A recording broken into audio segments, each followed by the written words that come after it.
Hey guys, project-zodiac here. I'm back with another video and I'm so excited for this video. This is my review of The Karate Kid, the very first one. I'll be reviewing all of the Karate Kid movies and also the Cobra Kai show in different videos in anticipation of release for the Karate Kid movie that's about to come out now, Karate Kid Legends. So I'm super excited for that one. So, in this video, I will be talking a lot about the movie, including some spoilers, but this is a 40-year-old movie. So, you should definitely watch it. And I mean, there isn't really a lot to spoil in this kind of movie anyway, but there's a lot of excitement in the movie. With all that said, though, before I go into my in depth thoughts, I'm gonna give like a totally spoiler free quick thoughts on that. So if you guys don't want to watch the whole video, you don't have to, but please do. If you just want to know my quick general thoughts, the short version is this is one of my all time favorite movies. It's super relatable, the characters are amazing, the music is amazing, the film itself is amazing, even on the filmmaking side of it. There's just even the action is so good. And it really is a classic. It really is a movie that feels real, that feels relatable, that feels like I'm just trying to figure out the right word for this. Like it feels like it's speaking to a lot of people. I think it's the best way to say that, and I'm gonna go in more in detail into why later in my in-depth thoughts. So this movie truly, truly is a masterpiece. Um, it's got humor, it's got action, it's got romance, it's got motivation. It's literally got a little bit of a lot of life elements put into it. So it's really, really good. I really recommend you watch this movie. Just go watch it. It's so good. So now, if you want to know my full in-depth thoughts with a little bit of spoilers here and there, now that's going to be the rest of this video. So for those of you that are staying, thank you. Now, let's go into what I really, really think about this movie. Again, everything I said is true. This movie is a classic, it's a masterpiece, but it's really relatable. And I want to talk first about that, but right before I jump into that, I want to kind of say a quick little story. So, I didn't really watch this movie until I was um, around fifth grade. I would say, is when I started watching this movie. And it was around the time or a few years right before uh, the remake reboot one came out in 2010. So I was, when I was little, again, I didn't watch this movie until like the fifth grade or something. And I remember being in a Target once, and there was a a DVD set for the Karate Kid, the original trilogy. I think it was the original trilogy. I could be wrong on that. But this set even included like the bandana that Daniel wears in the movie that Mr. Miyagi gives him. And I thought, I mean, now I think that that's cool. But when I was little, and I remember the thought I had with it, I was thinking, what is this symbol for? Like, what is this? And I thought it was interesting, captivating, like the symbol of the bandana, but also just annoyed by it somehow. And I remember just looking at the picture that they had, and I just really did not like the artwork or the cover. And I just kept thinking that it was very stupid. So for the longest time, every time I would be in a Target, because I when I was really little, I would always spend time in the toys, obviously, but also the books, because I love books, and also the movies and the games. So even now, those are the sections I go to anyway. So that's all I go to Target for those sections. But I mean, obviously now the movie section is super small, but before it used to be really, really big. So um, I just remember being there, and for so many years and so long, whenever I would see anything related to the Karate Kid, I would just be annoyed by it just because I didn't like the artwork, and I guess the way it was presented, I don't know. But because I kept seeing it all over the place, and I ended up finding out later that it was a very old movie that was a classic. So I'm like, well, let's see if it really is a dumb movie. So I watched it and I fell in love with the movie right away. And I'm like, okay, I was wrong. This movie is not stupid, it is amazing. And that's because immediately I related to Daniel, having to move a lot, arguments, the attitude, the bullying, especially as well. So I saw a lot of myself, even when I was very little, in Daniel, who was much older than me, um, because Daniel was 16. So I wasn't that age yet, but I still saw so much of me within Daniel. Not everything about Daniel, obviously, but a lot of his like just attitude and a lot of his thoughts on certain things and his heart as well, because he has a really big heart. Um, so those, and there's more things. So the movie is very relatable, especially for me because I had suffered bullying for many, many years.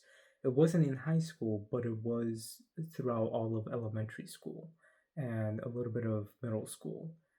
So yeah, I had to go through a lot of things, from all kinds of bullyings. Um, don't want to go into a rant with that right now, but what I'm trying to say is this movie really motivated me that it's okay, I can stand up for my bullies. And it really helped me a lot in that because it made me speak out more to them. More than I already did, because trust me, I did a lot, even to the teachers. Even the teachers believed me. So, yeah, it wasn't the best school, because not even the teachers cared. But when I saw this movie, it made me be understanding that people do go through these things, and I wasn't the only one suffering. And the important thing is the love that I have around me, that I can push through that and achieve it. And that leads into the other thing that this movie talks about is love. And I don't mean just romance love. Honestly, the romance aspect is probably the smallest aspect of the movie. Um, I mean, it's integral because that's kind of what starts uh, Johnny and Daniel's rivalry with each other, but it's really not the actual focus of the movie. The focus of the movie is on an aspect of love and some other things which we'll talk about in a little bit. So I want to talk about that I loved the aspect of love because we see Daniel struggling in a new place. And again, that's things that I went through. And it's things that I had to go through recently as well, because we recently had to move last year. So moving, because we've moved around so much, doesn't always sit very well with me. But thankfully, we moved somewhere really, really good now. Uh, so again, I can understand Daniel's frustration with that, but maybe a little bit more because Daniel looks like he moved only once, and I've moved so many times.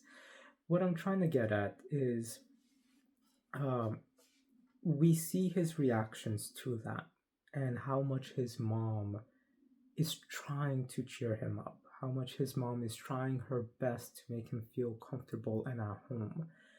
And, we see him being closed off because she's not understanding his side. Again, I understand all of that because I've been through all of that.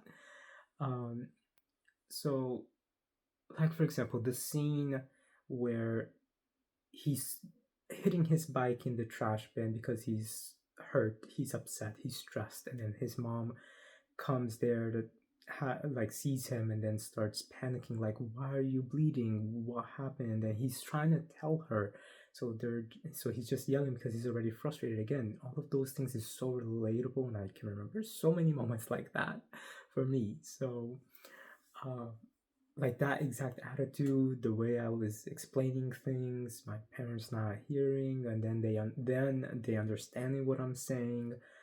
Um, so yeah, you're gonna be hearing that a lot. This movie is so relatable to me. But it shows the love of his mom trying her best to help him, and I love in that scene. I love that scene so much because Daniel ends up saying like, "Oh yeah." So because he makes a comment about like, "Oh yeah, because coconuts, not coconut, palm trees is gonna make everything better," and then his mom says, "Oh, that's not fair," because she's just trying to cheer him up. But then he comes back at her with, "Yeah, like it's really fair that sorry, like it's fair that you didn't ask me if I wanted to, if I felt okay with us moving here."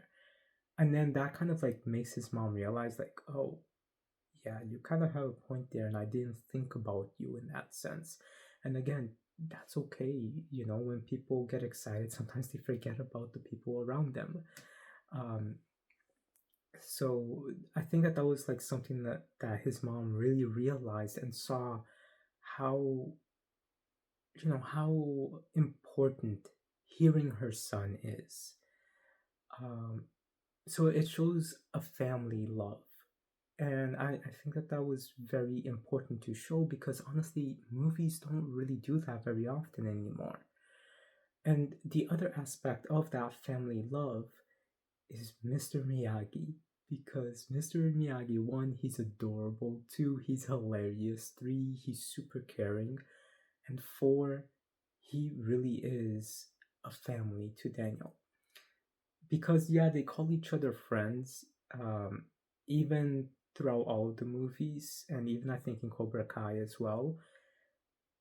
But they're not just friends.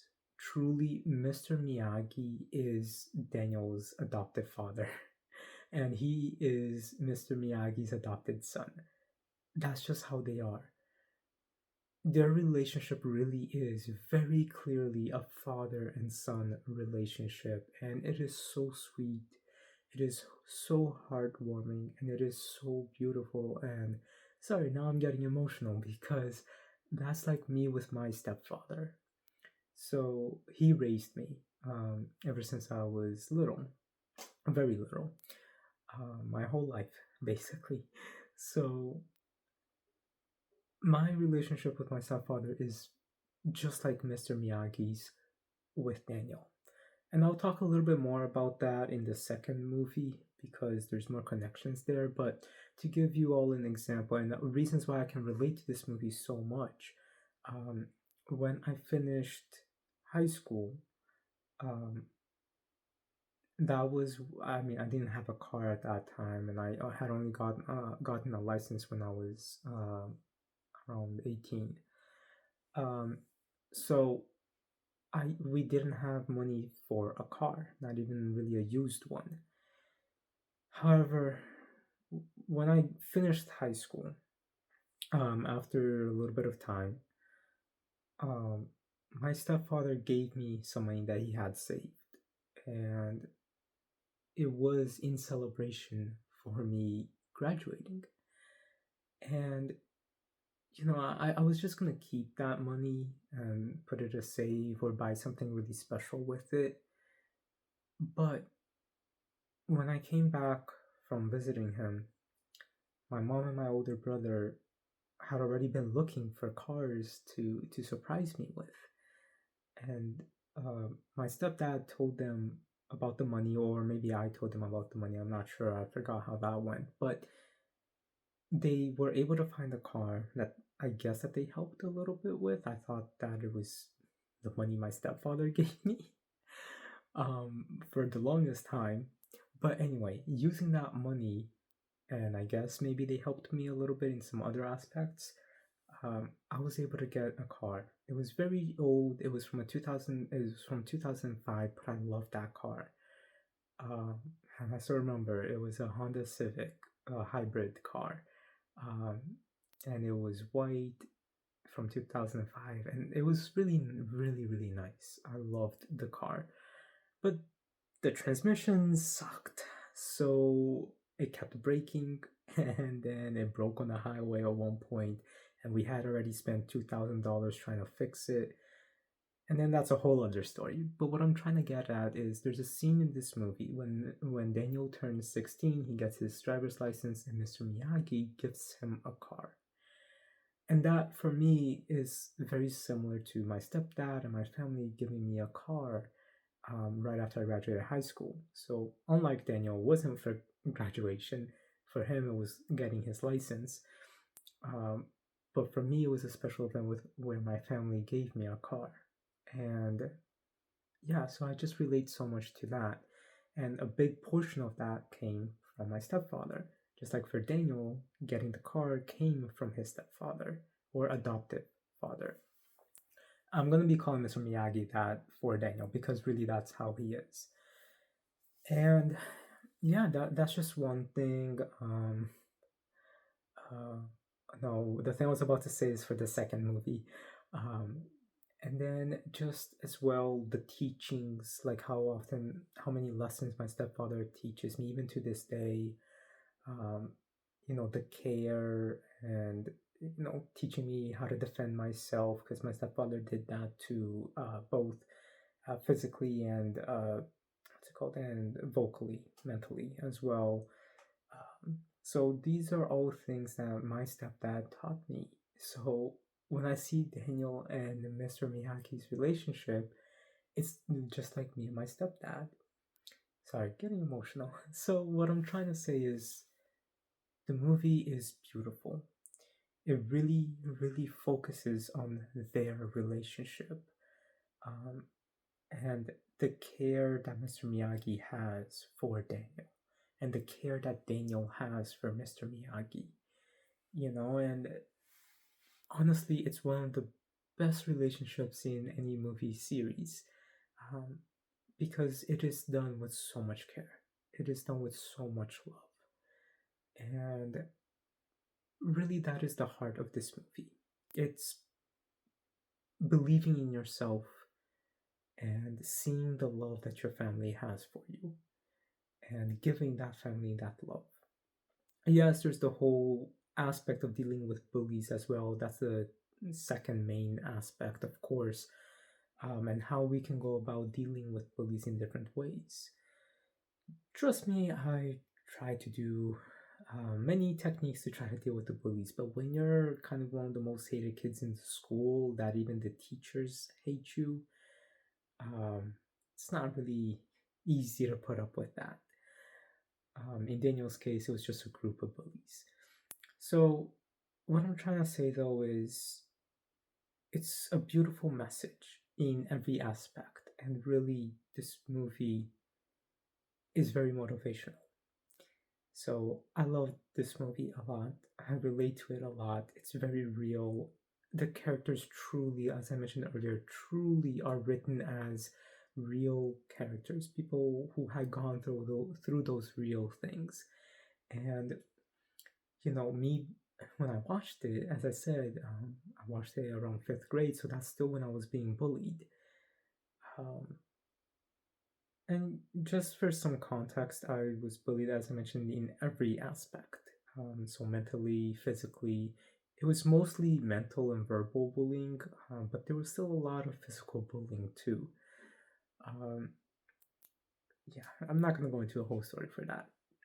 But so yeah, so the movie really, really motivated me and spoke to me because I was going through that pain that Daniel was going through. And I have been going through it for many years, since first grade, technically.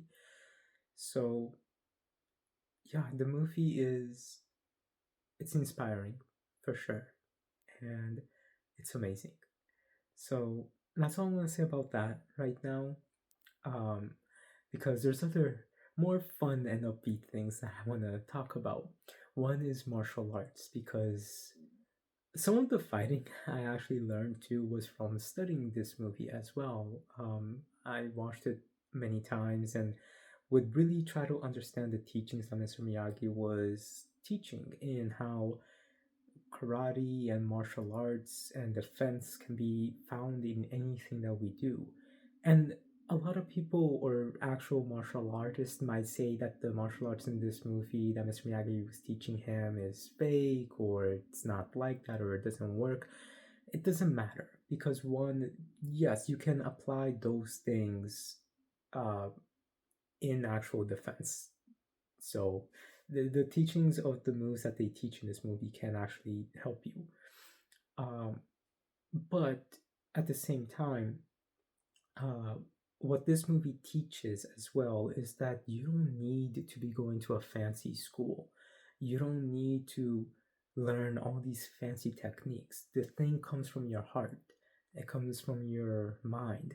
It doesn't come from how strong you are or how many skills you have. It comes from the passion and the commitment. And that's true for everything. So again, the movie teaches so many lessons, and it's so beautiful how it does that. Because as Mr. Miyagi says, karate here, not here on the fist. Um, so it's very, very inspirational because it teaches you that everything around you can use for support. And when I say support, I don't mean, oh, you can learn this for karate or martial arts. That's not what I mean. I just mean for support when you're going through things, when you're stressed, when you're tired, when you're being bullied, when you are dealing with complications at work. We need to remember to breathe and to see that things around us can help us, and to do those things the way that those things are designed so that they can help us. In other words, for example, when you're stressed and you're really, really tired and you just don't want to be home, you want to take a breath to calm down, go watch the sunset and you'll see beauty, you'll see warmth. Breathe in deeply, and then you're able to really use nature, one of the most beautiful things, to calm your mind, to let you breathe for a moment. Yes, your problems are still going to be there, of course, and that's what this movie also shows. But it also shows that it'll help you learn how to deal with your your troubles, in healthy ways and natural ways. So like you could play a game when you're stressed to try to de-stress. You know that your problems are there, but the game is there to be a visual difference, to take you to let you be distracted playing a game in a different world. Or you can read something to let your mind go to a different world. Or you can paint, you can draw, you can fold laundries too, like everything with us that is healthy and natural can help us in ways that we forget. And that's what Mr. Miyagi teaches Daniel. And it's things that even I sometimes forget. So it teaches valuable lessons in that, in how karate is integral to that. Because you see Daniel just simply waxing a car, and then Mr. Miyagi is teaching him that that's a defensive mechanism. So if someone's going to go and punch you, you just go like this to wax on or wax off. So yeah, that's amazing. So it's, again, not just for karate, but it's a life thing too. How the things we do can defend us and help us in healthy ways. And it's things people always take for granted. So just for all of you who might be stressed or going through hard things or being bullied, just remember, yes, your troubles are going to be there, but the things around you, the beautiful things around you, and the things that you love that are healthy, that are good, those things can help you deal with those stressful things and calm your mind a bit so that you can be able to tackle those troubles. And that's what's important to do. So that's why it's important to take mental breaks. That's why it's important to take rest and to focus on your mind, on your heart, and on your breathing so that you can be calm. That is what Mr. Miyagi teaches Daniel here. So it's not just about karate, it's about life. And I feel like I just went on to a whole therapy explanation, so I'm sorry for that, but it's true what this movie teaches. And going back to focus specifically on the karate, I grew up loving martial arts, loving the Power Rangers. In fact, I watched Power Rangers so much, even episodes that I had already seen, I would watch them again. And I still love the show. It's still amazing. Um, yeah, actually, right now I've been rewatching all of them. I just finished SPD, so the next one is Mystic Force. Because when I was little, I didn't really have access to watch all of the episodes, so I would miss some, and I know that and all of that. So for a few years now, I've just on and off watching all of the series. So right now, next up is Mystic Force. Um, After Saban bought the rights back to Power Rangers, I have been watching all of them, starting from Samurai onward. So all of the things from Samurai till Cosmic Fury, I've seen all of those already. It's the older stuff that I wanted to rewatch. But yeah, so when I was little, even taught myself how to, because I was always very flexible. So in gym, gymnastics was always one of my favorite gym things, or like curriculum, I guess. Because in my gym classes, every like 2 months or so, we would switch what we're doing and do something else. But the gymnastics things was always my favorite, and swimming. But what I'm trying to say is, I've always been flexible. So when I was really little, I remember I could bend my leg and scratch my ear with my foot like this. I remember that by watching Power Rangers so much, like I would repeat a lot of their movements, and I even taught myself how to do backflips when I was watching Power Rangers. I don't remember how to do those anymore. In fact, I remember maybe I was like 5 when I was doing them, and then I just stopped doing backflips for some reason, and then I just could not remember how to do them at all.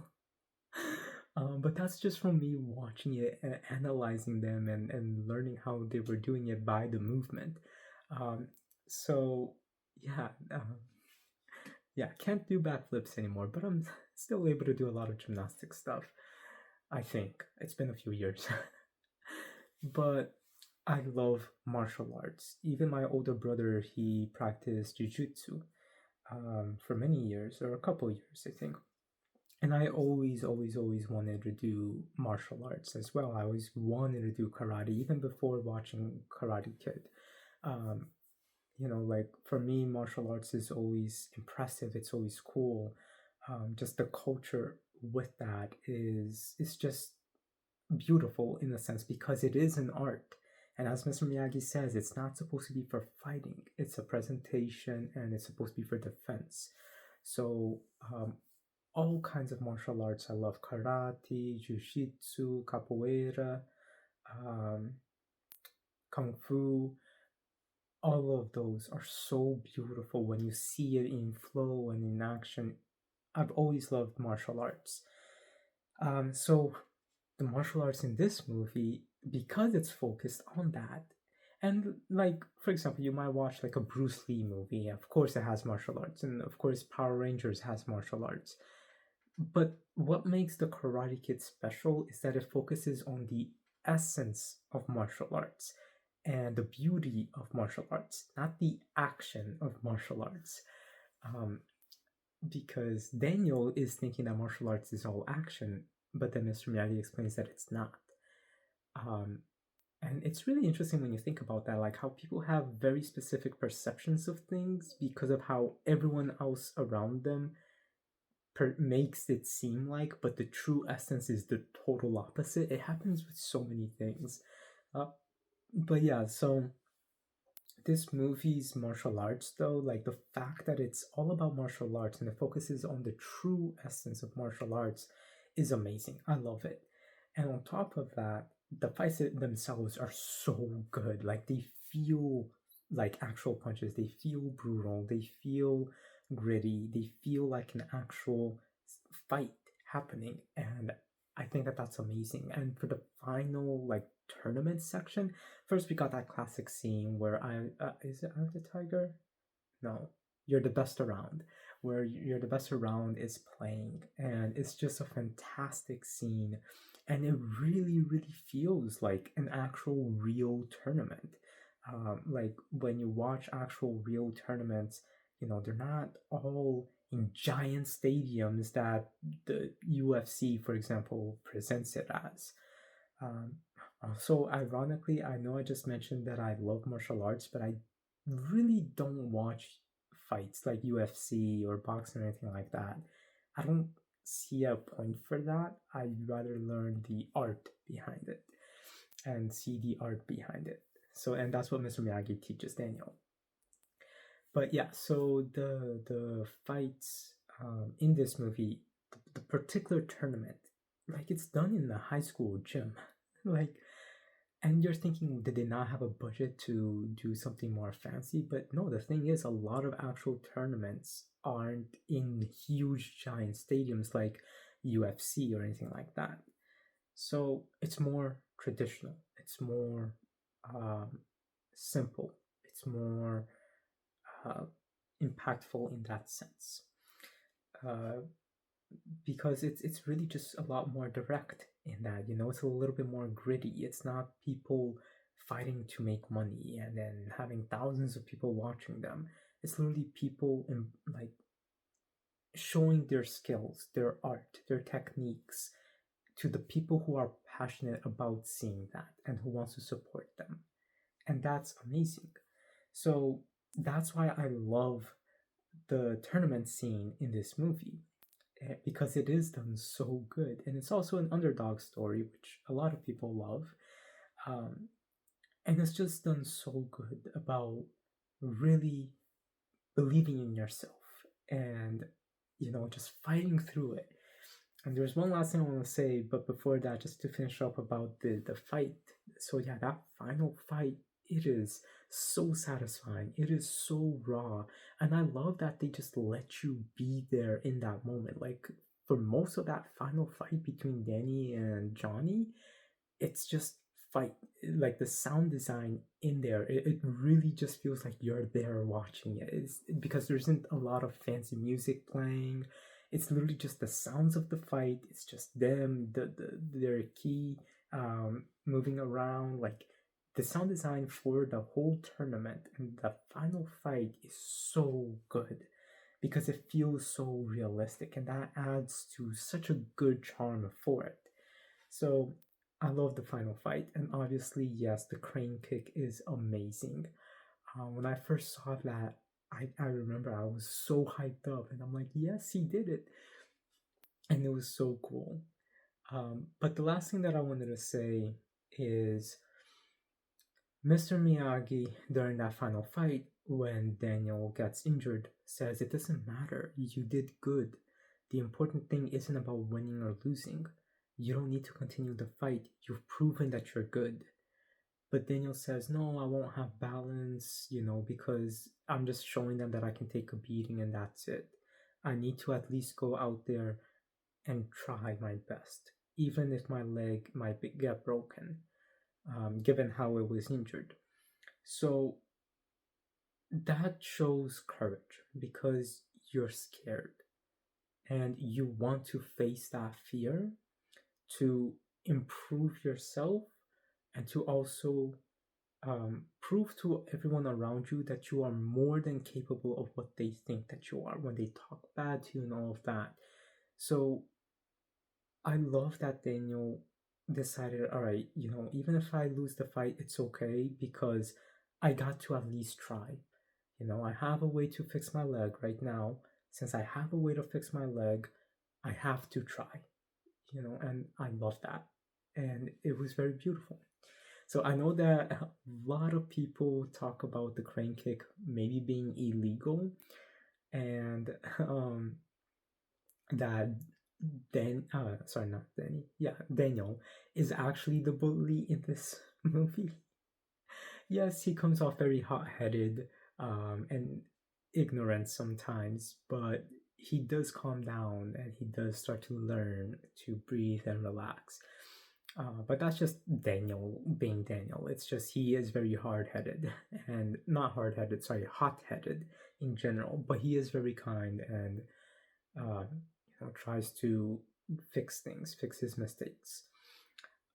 which is nice. And then, so yeah, the whole show of Cobra Kai starts with Johnny saying that the kick was illegal and that Daniel was the bully, not him. So I love that Cobra Kai used that fan discussion and made it part of Johnny's set point of view. But we'll talk about that when I review the Cobra Kai series. So, yeah, for me, I can understand why people think Daniel was the bully, but really he wasn't. He provoked the bullies, which he didn't need to. So he made the situation worse for himself, but he wasn't really the bully. And as for the crane kick being illegal, I don't know too much about the rules, so I can't really say on that, but it was a cool kick. So yeah, guys, this movie is one of my favorite of all time. I really recommend you all watch it. I'm sorry I went on such a long rant. I just really had a lot to talk about this movie. The other ones are going to be a little bit shorter, for sure. But with all that said, guys, let me know what you think of The Karate Kid.